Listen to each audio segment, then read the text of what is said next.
there would be chunks of time where there was no electricity in your home. And I think without electricity, there's no economy. So I was drafting some notes in my phone about what I call the South African dream. And then I thought, let me make the move to China, which is the biggest of energy industry. And yeah, the rest is history. By 2050, 50% of people that will be living in Africa will be less than 25. That is the consumer industry's dream. Wow. I need to go home. I don't mean South Africa, I mean come back to Shanghai, which has become weird. I think exposing Taobao was my biggest mistake. It's on Taobao, for sure. All of a sudden I'm like, the app's closed, it's done.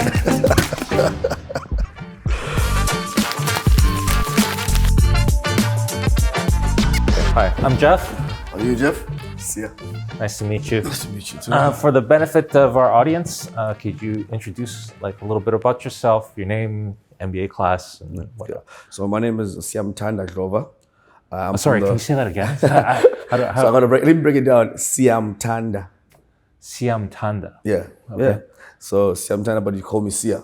I'm from the batch of 24, MBA batch 24. Okay. Yeah. So recent graduate. Yeah, recently. I'm from South Africa, born and bred. Do you want more details? Yeah, sure. Tell me a little bit about what was your decision to come to China, first of all.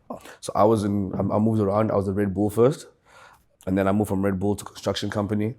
And then I think during that time, when I moved back home to this construction company in South Africa, which was actually Eastern Cape, which is a very rural background, some call it the home of politics, which has bred, the likes of Mandela, an array of politicians. But when I moved back, I realized that there was a lot of development that was needed.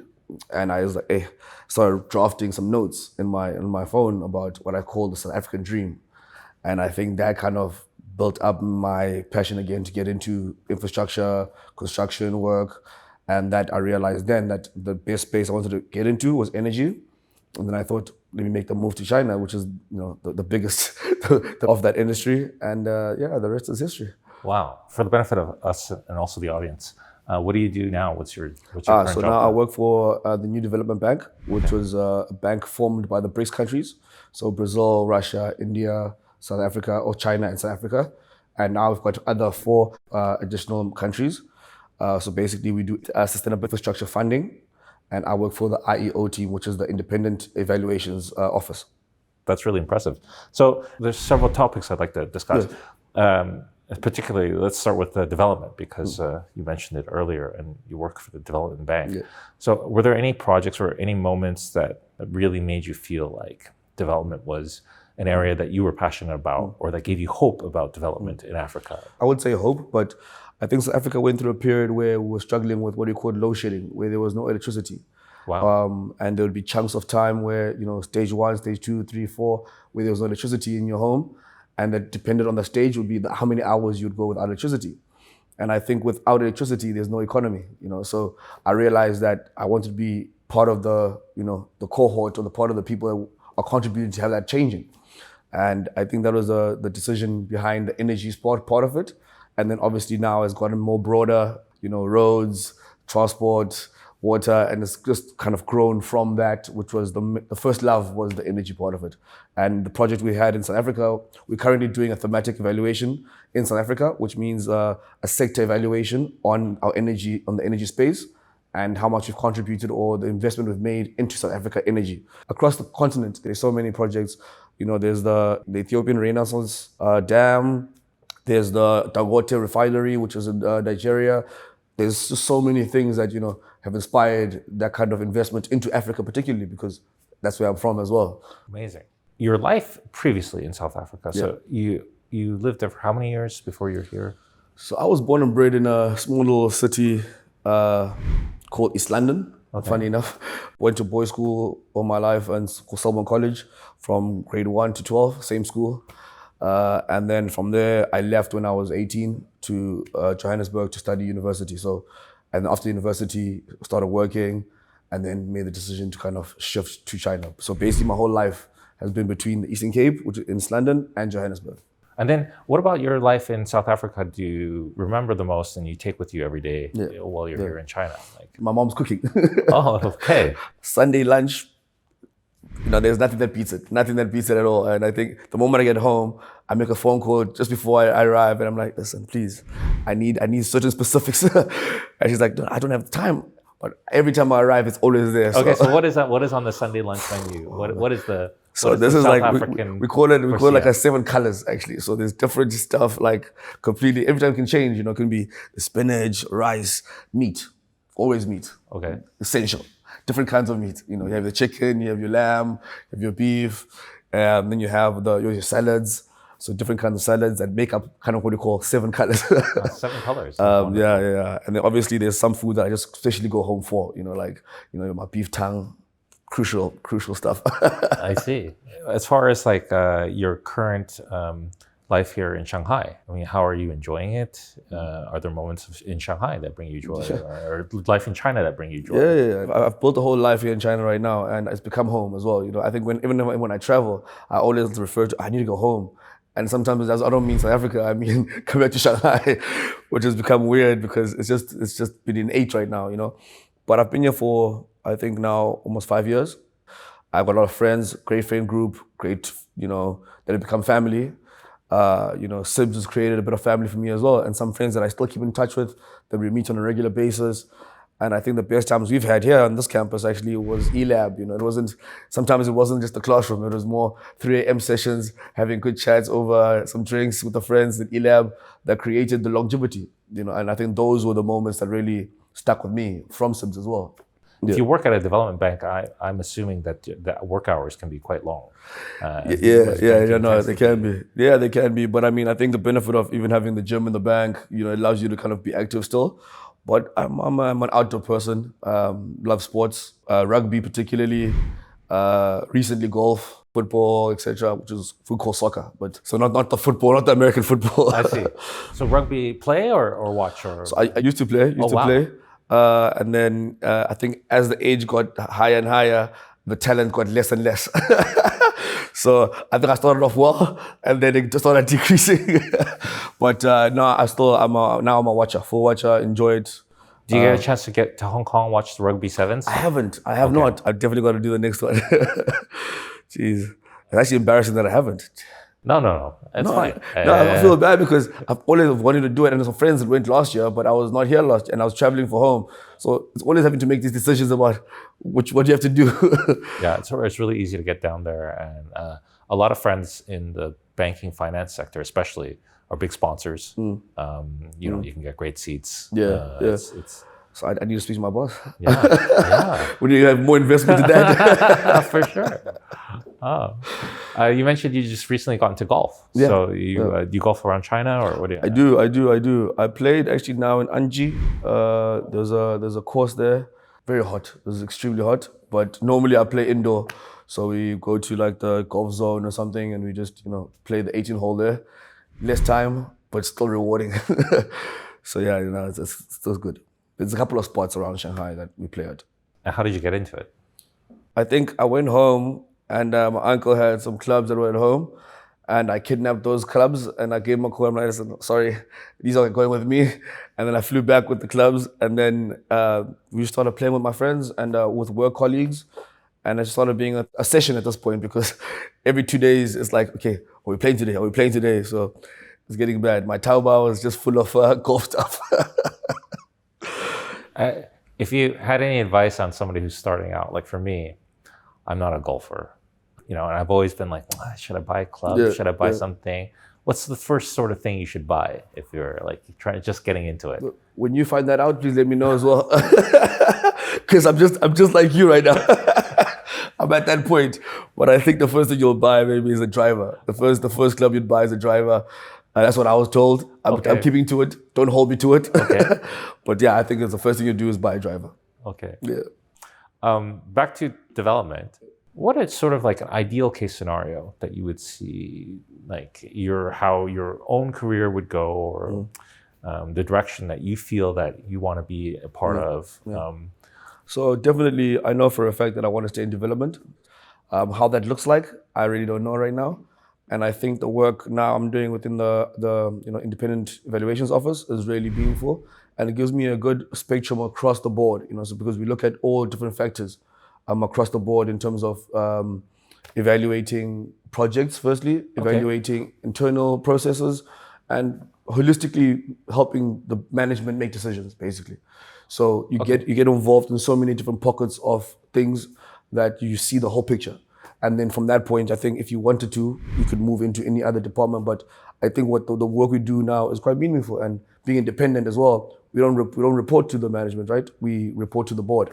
Not to get into the weeds or get too detailed or too technical, but I'm really curious about this whole evaluation process. Yeah. What are the things that you guys look for to evaluate whether or not a development project is good? Like, what are the areas? What are the things you guys watch out for? And this, I mean, could be just educational in general for any type of project, real estate development or otherwise. We don't just do project evaluations. We do multiple different types of evaluations, synthesis reports. So it's very different things. But for projects itself, there is a criteria that we do use. Yeah. So we do check for relevance, sustainability, impact. We look for a couple of different things, and we kind of evaluate the project from start to finish. And what they could have done right, what they did wrong, what we believe they could do better, and what lessons we can take from that evaluation. You know, we're not auditing you like that. We're just saying what are the lessons we can take from that project that we can replicate in another country maybe, or in another project. So it's more about taking the lessons, and you know, there's a level of kind of accountability, of course, but the main reason is to actually make the bank decision making better. Right. What are some of the best practices or things that you've seen that are good and that are good, beneficial for development and make lending easier and whatnot? I think a lending activity is that's the core business, which is basically lending to the countries. But I think the non-lending as well, with the knowledge sharings, those are very important because all these countries are different, And you have maybe China, who's more robust, India, they're more robust in terms of their lending activities. But there's so much that we can learn from those countries that we can implement in South Africa, that we can implement in Brazil, we can implement in Russia. So we use all these projects to build up a database of being able to take learnings and take those learnings into, the other countries, for instance. And it's very important for us to do that because that's how we grow. So we're not just a bank. So we're a multilateral development bank. And that is the whole point of it, not just to take the lending activity, but the non-lending as well. And I think the bank is doing a great effort now to increase the non-lending activity. And I think, that's a work in progress as well. What advice would you give to young people who are interested in the world of the development and have no idea where to begin? If you're passionate about it, you're always knocking on the doors. Don't be afraid to ask stupid questions. Don't be afraid to approach people that are in the space. Is an MBA like one of those things that they can be doing? What else? 100%. And that's how I ended up landing up in those positions, right? And I think the MBA was that catalyst as well that allowed me to kind of have the opportunity to do it even in China. Right. And I think that would be a great first step to take if you don't have one, or if you don't have any other masters, etc. Get the education behind you. From that point on, it's about how do you navigate? Like, how do you navigate the network? How do you navigate CEIBS network? How do you navigate your own personal networks? And I think that's very important to just keep speaking to people, and you will get it right if you really want it. What is Sia's way of navigating networks? I mean, you've come to very impressive, right? Yeah. From South Africa to China. Yeah. You probably don't know a soul here when you got here, right? Now settled in, golfing, working at the new development bank. Yeah. I mean, this is amazing. So networking for sure is in your arsenal of for sure. Of tools. I think it's part of just being real as well. I think making connections that are authentic, and when every chance you get with someone, make it worthwhile. I think it's very. People sometimes make networking like a programming. It's like, I've got to say hello, how are you, and then you have to follow some kind of scheme. It's not really that. It's about finding a connection with someone, and then being able to leverage that connection to, giving as well. It's not just taking from them, right? It's also giving whatever you have and sharing something together. And I think that's always the beginning of a relationship. It's not just networking, it's just building relationships. And I think I've been able to do that fairly well because I consider myself as a personable person. So I like people. And sometimes you can be the most educated, the greatest, smartest guy in the room. But if you're not personable or you're not a good person, it doesn't make sense. And that's what you're actually selling. You're selling yourself every time you speak to someone. And I think that's very important. Were there any moments that you felt like culturally that you might have learned some things, or that you thought oh, wait, that worked before, but it doesn't work here, or some things that you've learned here that added to your networking. For sure, Could for be, sure. yeah. Being in China has changed a lot of perceptions that I had on how to do a lot of things, And sometimes just keep it quiet, as simple as just keeping quiet and reading the room, is essential. And sometimes you don't have to rush to speak and just figure out how you go about something. And I think a lot of the Chinese culture, in my experiences, there's a lot of conservativeness. You gotta read the room. You gotta be able to say the right thing at the right time, but also still be you. And I think there's a balance in between those things. And I think my friends, I think I've been in a couple of situations where it's like a little nudge. Like, listen, hey. Sometimes we as foreigners as well, we like to challenge the status quo. And we like to always, push the barrier and push it further and further. And sometimes, I feel my friends also get like, oh, you come on, wait. You just said that, wait. And I'm like, no, sometimes they learn from me as well, because sometimes they need to do it, It's always a balance, I think. But there's a lot of learnings. I think I'm still learning. Me too. I'm still learning. I'm still making these mistakes. Yeah. And I think with the language as well, I think there's certain phrases that, when you're picking up Chinese, there's just certain phrases that you try like replicate, and they mean something completely different from what it's actually meant for. And I'm trying to learn now fully more Chinese, but it's more difficult because you're always in a foreign space, and that's, I think, the tricky part. Yeah. It's difficult to learn for heavily. Yeah. And it's also a difficult language. I mean, it's grammatically, it's okay. Grammatically, because there's not much of that. Yeah, pronunciation is another thing entirely. For people who don't know much about South Africa, and who might want to visit one day, or what would the top 3 or top 5 things to do that are absolute musts to experience your home? I think for both, it depends on business or just travel. For the business perspective, there's a lot to do. I mean, there's a lot of collaboration between China and South Africa. I think there's a lot of still to be done in terms of collaboration. And I think there's great opportunities for people that are willing to just simply leave China and go see what happens in South Africa. And there's different industries, I was reading recently that, by 2050, for instance, 50% of people that will be living in Africa will be less than 25. That is a consumer's dream, Wow. Now, right now, the top 10 growing nations in the world, 6 of them are Africa. So it just tells you that the demographic, the space for business, the opportunities are there, and they just need to be honed.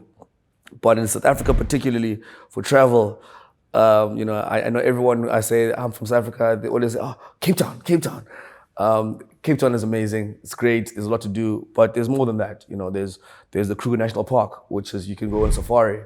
Yeah. You can go within the Northern Cape. There's a lot of things to do there. East London, I'm biased on this one. Just the beach. I'm a beach guy as well. So this across the beach, or you can have a drive on the wild coast.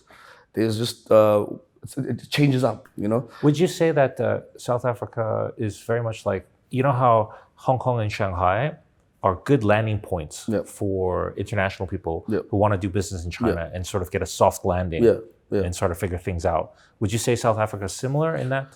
For sure. If they want business in Africa? From that perspective, even for travel, I wouldn't when you first travel, it's Joburg, you land in Joburg, go to Cape Town. That's what I would advise as well, because those are the 2 cities that kind of are dominant cities. And that's where I think that the softest landing would be for pleasure and business, to be honest. Yeah. Everywhere else is more, it's just, you have to kind of grow into it. Yes, of course. And venture into other places, like same as China, like you said. Shanghai is a soft landing where I got away with not speaking Chinese for a very long time. Very, very long time. And it didn't make a difference. It's, the most convenient place I've ever lived in my whole life. And I think about it still, and I'm like, how do you move from a country not knowing the language? What was I thinking, But it was such a soft landing, and that's the beauty of it.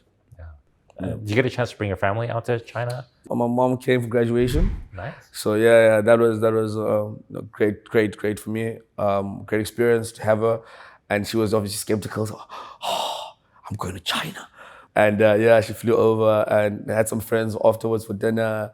And it was just great to have her in this environment where it's become home for me. And she understood as well. But I think by the time she left, she understood that, oh man, you have people. You've built your own community around everything you do here. And I think it gave her a bit more calmness as well. So now when she calls me, it's not like, how are things going? With the stressful kind of thing. It's more like, oh, you okay? How's your day? Now I'm like, okay, now this is more for calmer attitude towards it because she's experienced it as well, which was it was amazing. That's wonderful. It's always wonderful for me too to see that light switch on. From misconception to like, I kind of see what you're seeing kind of thing. Yeah. And I think it was also great to see her going around the city. I think she had a perception of what it would be like, and then you take her to the bar, and you take her into the city, you take her into the French concession, you take her into other places where it's like my word, where are we here? It's like, this is great stuff, and I'm like, that's why I've stayed for this long.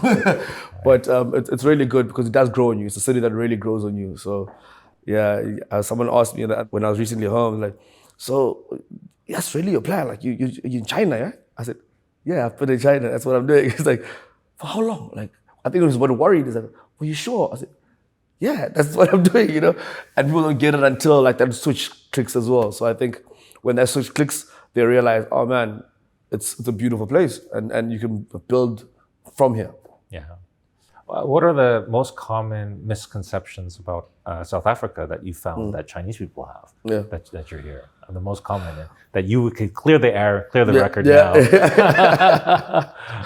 Oh man, I think like I said, even people going from South Africa to China have a misconception sometimes, or have a skewed version of things. Same way as people coming from China to South Africa, it's always maybe a fear or oh my word, am I safe?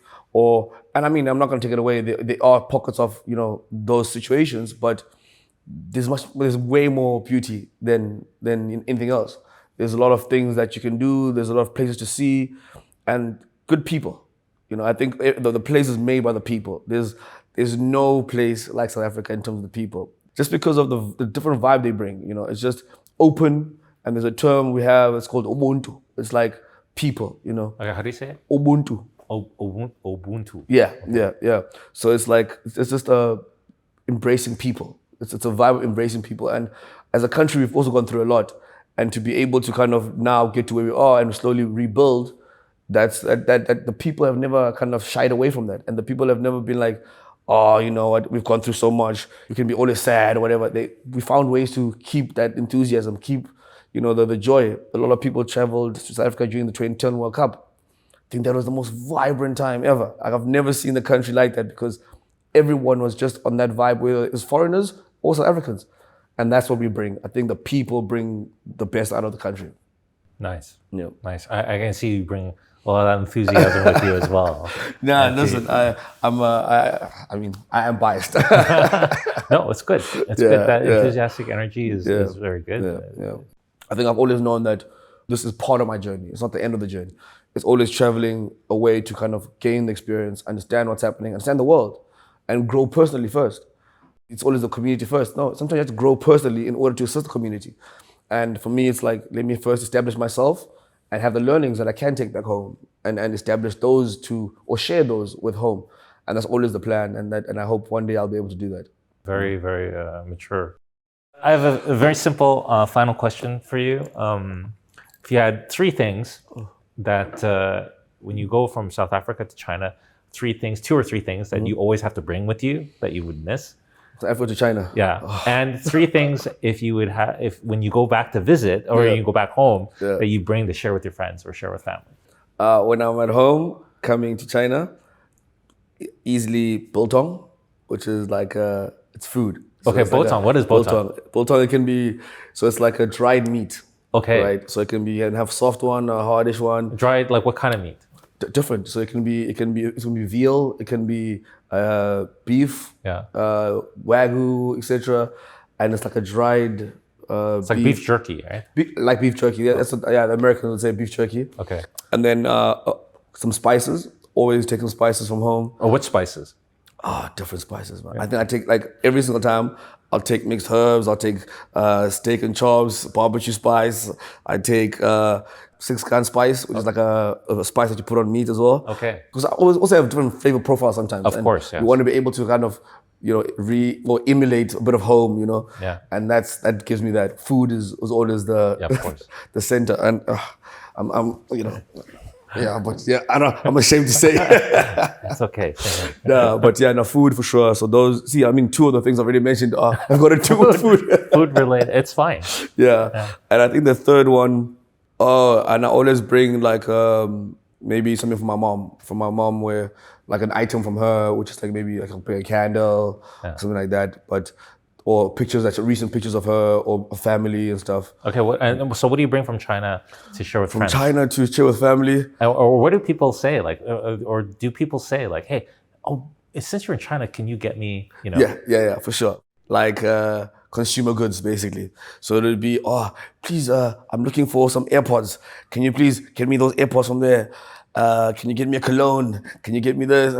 Listen, I've only got so much luggage, you know what I mean? Like, if my friends know I'm going, so I don't tell them anymore. So I just arrive at the airport and I'm like, surprise. Because the moment you tell anyone, it's like, you've got to bring so much stuff. Also clothes, people at home for sure be like, can you please get my kids or whatever, these clothes or the sweater, this cool sweater that I saw online. Surely they have it in China. I've heard that so many times. Surely they have it in China. Yeah. For sure they have it. Of course. It's on Taobao, for sure. Whatever thing is. Yeah. I think exposing Taobao was my most mistake because I remember being at home and I'm like, no, I can take a picture of something, and it'll show up on this app. And then, so I thought I was being cool explaining my life. Oh, worst thing ever. Like, please go on that app. That app, I know that app will have it. All of a sudden, I'm like, the app is closed. The app is closed. It's done.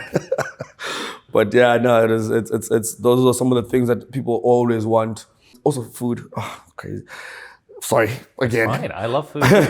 But there's also this Hai Lao sauce. Hai Lao sauce. Hai Lao hot pot sauce. The hot pot sauce, the spicy one? Spicy one. Oh, listen. I take that thing with me home all the time because I always like want to have my family try it, But we make it very differently as well. So because we don't have some utensils and we make it and it's like the best thing ever when you start dipping it and it's like, actually this is good stuff. I'm like, I told you this was good, So now recently I've started bringing that home a lot and people have requests because now people go online like, no, I saw there's another flavor. Bring the other flavor. I'm like, how do you know these flavors? Stop it. Like, I'm bringing the flavors that I like.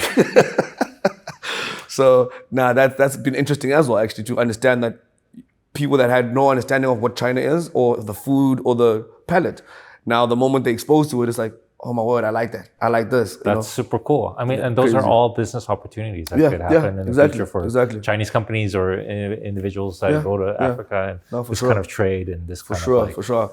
And I think there's so many more. There's so many more that I think every day that we see in terms of, like I said, surely they have it in China. And that's exactly it sometimes, because there's so many things that I think Africa in general, we are where China was a couple of years ago.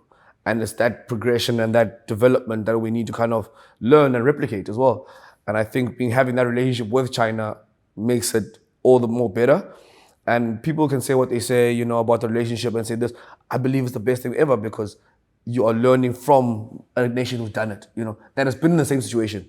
It's different when you're doing it in terms of another first world country that's been great for a while, for whatever reasons, political or not, it's different. But when you learn from a country that has gone through exactly some of the things that you've gone through, it makes it more appealable, it makes it more real, So I think there's a lot to learn from each other, by the way. Absolutely. Yeah. Absolutely. All right, thank you so much. Right, cool. Let me teach you a little thing as well we do at home. It's like wait. It's like this? And then you click? And you gotta come on. Oh, you gotta. Okay.